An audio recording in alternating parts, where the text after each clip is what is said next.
Power supply removal. Start by removing the 4 Phillips screws on the very bottom of the machine.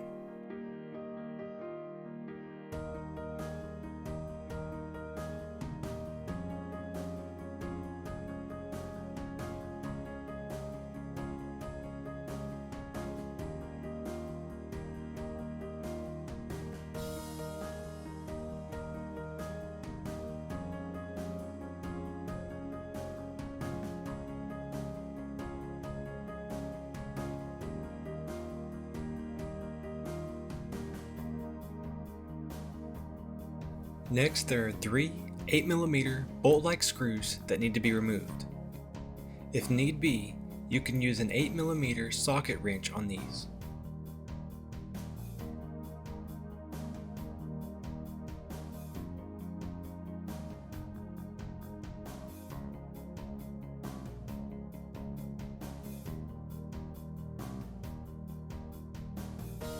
Once these are removed, gently remove the plastic trim along the back of the machine.